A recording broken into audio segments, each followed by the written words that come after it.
Oh boy, so people are fucking making this video responses to Cool Nerd. There's been quite a few. I watched A-Stones and I watched Josh's Truth Slayers. And quite frankly, I thought I'd come on here and go ahead and discuss my thoughts because I guess you can call me one of the originators of this damn community, and I've got 4,500 subscribers myself, and I guess people want to know how I got where I am. Well, to be very honest with you, I could not tell you. I could not tell you if at least in a factual standpoint. If I had to give you an opinion standpoint, one of the reasons would be because of my videos with John. If anybody remembers John, people have been asking to bring him back. I read the comments. People want me to bring him back, and you know what? I'm going to give him a message, see if he wants to come back, give the fans what they want. Because I know people loved John. He was entertaining. Whether you agreed with his opinion or not on the matter, whether you thought he was intelligent or not, the one thing that John had more than maybe fucking phone. Sorry, guys. One thing John had more than anybody else here was he had entertainment, he had charisma. Because people were talking about video responses. The problem with some of these people, and I'm going to bring a guy up here. I'm going to bring up Dinosaur Avenger, a guy I watch regularly here on YouTube. You can watch his videos now and watch how he presents himself like he knows what he's talking about. He's got the energy to go ahead and talking about his opinion. Go watch his old videos. He was, no offense, Dino, you were freaking boring at times because you just droned out and you just didn't feel like you were wanting to make a video. You just felt like you were forced into what you were talking about. And that's the problem with most of the people that come on here that want to do reviews, is that they don't have energy in them. Because yes, I'll say charisma has something to do with it, because if you go ahead and look at some of the bigger shooters, you'll notice that the one thing they have in common is that they have like a presence to them, like a charisma type of thing. And I know that's kind of stupid to talk about, but when you're talking about your opinion, be proud of what you're talking about. To be like, that's your opinion and you stand by it. Because if you sit there and you say, I thought this paper was good, blah, blah, blah, blah, I'm not going to buy it. Either I'm not going to buy it or I'm going to feel that you're too afraid to talk about your opinion. You can tell that I am not one of these guys. I've said openly, the Raw 15th anniversary sucked dick, which was considered a great Raw. I've come on here and said that Undertaker Shawn Michaels, the first one, is overrated. And I'm not afraid to come on here and state that. I've come on here and said that Bobby Lashley fucking sucks. I'm not afraid to come on here and say that. I'm willingly enough, even when I said some stupid shit and when I thought of stupid shit, that did not prevent me from coming on here and opening my opinion, which is one thing I could say about Boo Boo. And people hate on Boo Boo for the fact that his opinion is so out there in their minds. The thing of it is, the one thing that Boo Boo has done that I can respect him for, and respect him a lot for, is that he does not hide it. He opens the camera, he says his opinion. He hates CM Punk. He thinks Edge is the greatest wrestler of all time. He loves Ultimate Warrior. He loves Sting. He hates Christian. He goes out there and says it. He does not allow people to think otherwise, no matter how much of a flame he gets. I think another problem with the IWC is that nobody gives the other person a chance, no matter how much they dislike him. Let's look at Bill and Doug. Every time I've made a response to Bill and Doug, oh, and by the way, you can say my responses to Bill and Doug is what got me big, because I didn't like some of the things they were starting to say. In late 06, early 07, they were doing fine, and as early 07 started to come by, they started to say some outlandish shit, like Raw, or no, ECW got its lowest rating ever of a 1.3, yet their TNA, the company that they were defending, got like a .5 fucking 9. back to my point, anytime I've made a response to Bill and Doug, anytime I wanted to go after Bill and Doug, I watched their video first. Alright? Perfect example was the last one I did on Doug, the whole women's wrestling thing. If anybody knows Undertaker 010 here, he showed me a video. Or no, he told me that Doug had said women don't belong in wrestling. I wanted to see the video just in case, because I don't know if he was misinterpreting what Doug was saying or whatnot. I fucking see the video, and he says flat out what Paul was saying, or at least that's what it came off as. So I made a video response. And like I said, I'm not going to just go ahead and randomly start throwing video responses to Bill and Doug. I want to watch their video, see if they say something that I don't agree with. It's mostly Doug, because Doug runs that channel. I morally agree with Bill than I do with Doug. But hey, it is what it is. And I think one of the major problems here, and I was just going to bring this up, and I'm surprised no one else has. Well, it's been brought up in the past, but one problem here on YouTube. Look at Boo Boo. Just because he's Boo Boo and he has that weird opinion that nobody agrees with, if he goes out and makes a video, no matter how intelligent he makes it, no matter how well thought it is, people are going to thumbs it down, people are going to still flame him, just because it's Boo Boo and he had thoughts that differed from other people in the past, which is very bad in my opinion. I think when someone makes a video response, or just a video in general on wrestling, watch it, see if you agree with it or not, and if you want to respond, go right ahead. I had plans to make a response towards Spinnernet about independent wrestling. And this brings up another thing.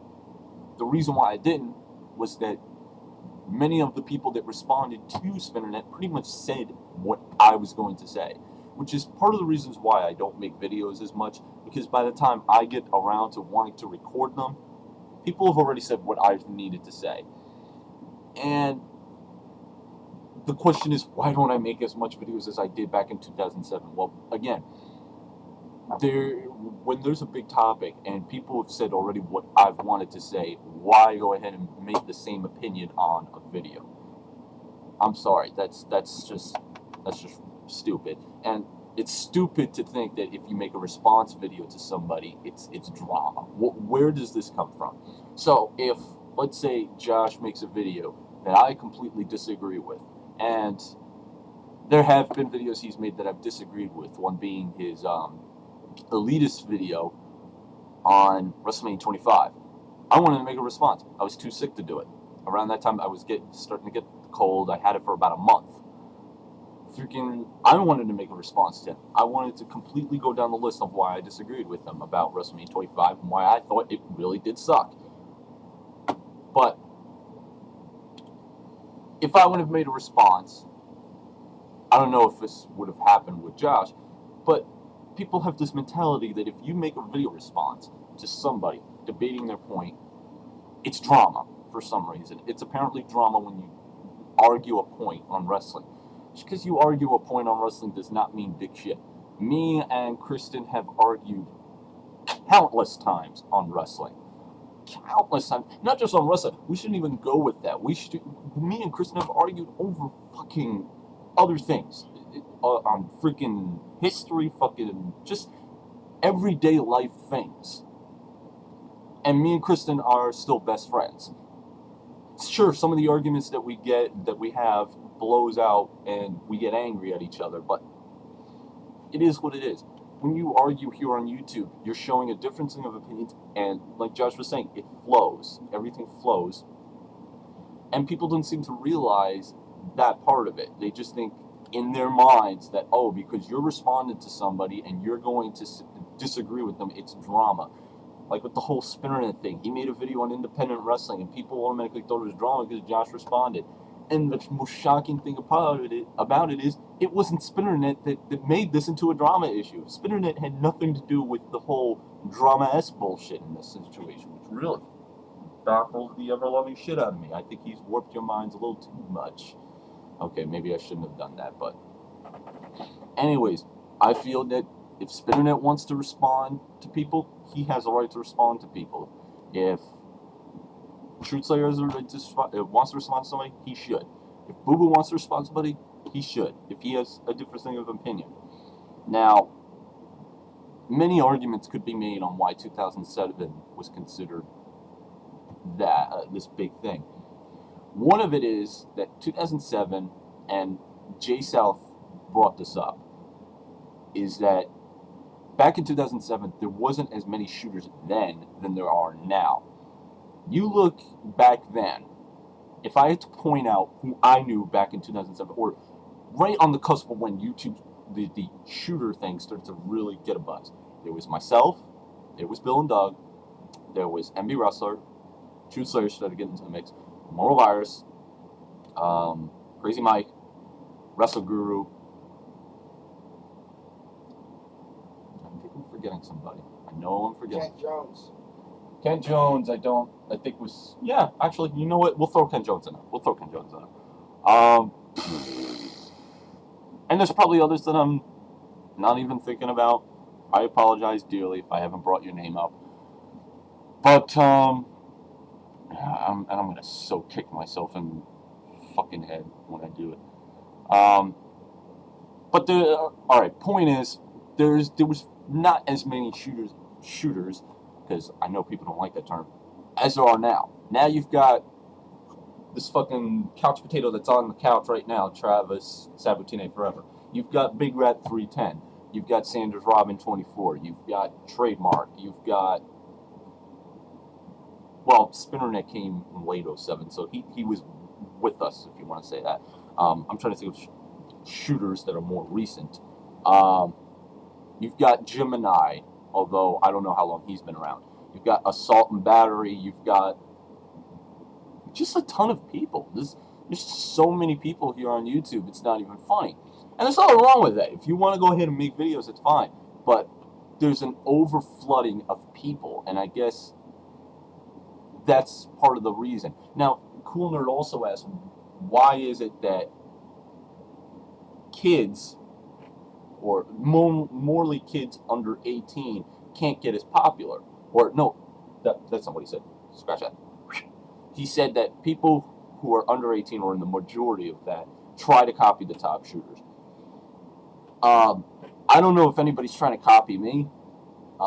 Many people would say Boo Boo. I don't think Boo Boo's trying to copy me. I think he's, if anything, Boo Boo reminds me more of Kent Jones, because Kent Jones was pretty much the type that would go out there and do this crazy shit and not care what anybody thought.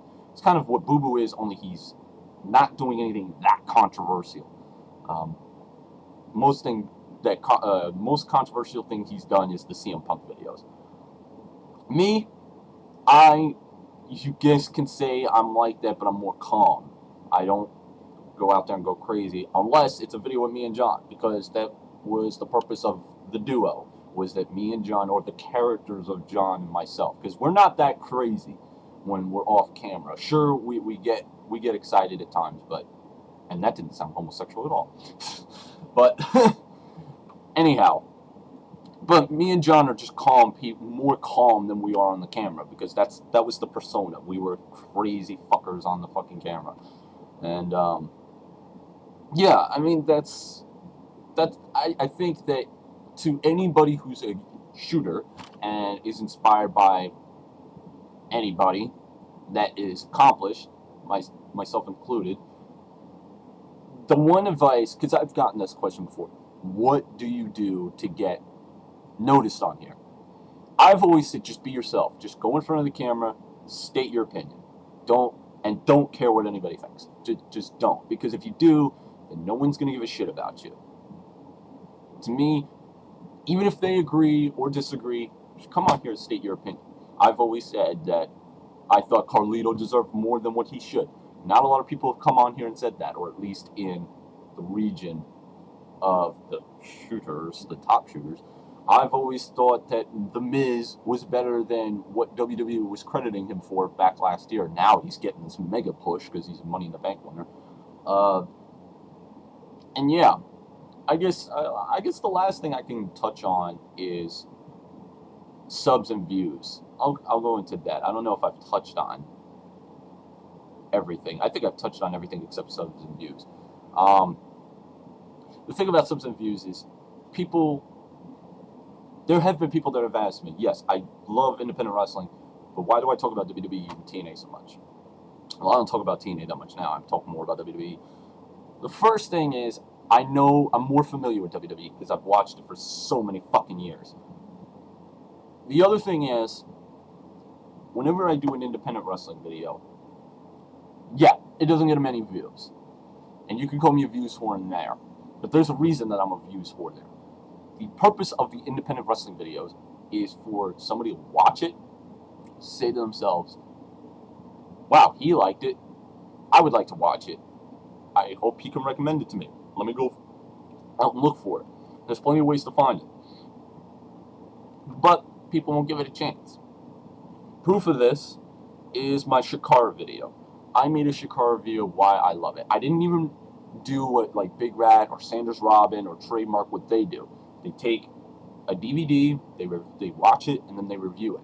Or a bunch of DVDs, and they review it. Me, I didn't want to do that. I wanted to just come on here and say why I love the company and why I think you should give it a chance. And if you don't, that's fine. I can understand Shakara might not be for everybody because it's a little too, how can I say, over the top when it comes to gimmicks, because that's the whole purpose. But to me, Shakara is just a fun promotion. Me and fucking Travis went to a show 2 months ago, and it was fun. It was one of the most fun experiences, probably the most fun experience. And the wrestling wasn't all there. There was good wrestling, but it wasn't the best wrestling show. But I think that's a problem too. I think people should watch the independent videos, see if there's something there that they might want to watch and give it a chance. Because my opinion, okay, Spinnernet has said that independent wrestling is not for everybody. That's fine if you gave it a chance. If you watched it and you just can't get into it, then fine, that's your prerogative. You can't get into it, whatever. But if you don't even go out of your way to even download a torrent, see if you like what you like what you see, and then try and find out more about this promotion. If you're not even going to do that, then really, I mean, because most of people like myself, the reason why we promote indie wrestling is most people are fed up with WWE's bullshit. Most people are fed up with TNA's bullshit. And yet, here's us, independent wrestling. We're here to promote it, but you don't want to give it a chance. I mean, if you don't like it, you don't like it, but give it a chance. That's just my thing. And as far as the IWC, can it be brought up? I don't know. To me, I'm here to state my opinion when I want to. I've got a job. I've had it since 2008 when my videos, I wasn't making videos regularly. So, and I'd rather have that job making money and making less videos than sitting at home and only having to rely on myself making videos in order to kill boredom, like I did in 07. Though it was fun, I mean, come on. Job's more important. I want to make money. And because of making money, I get to go to WrestleMania 26. And I'm going to go to WrestleMania 27. Woohoo! Anyhow, this is Monoxide, and there's that lazy bum. Yeah. I'm out.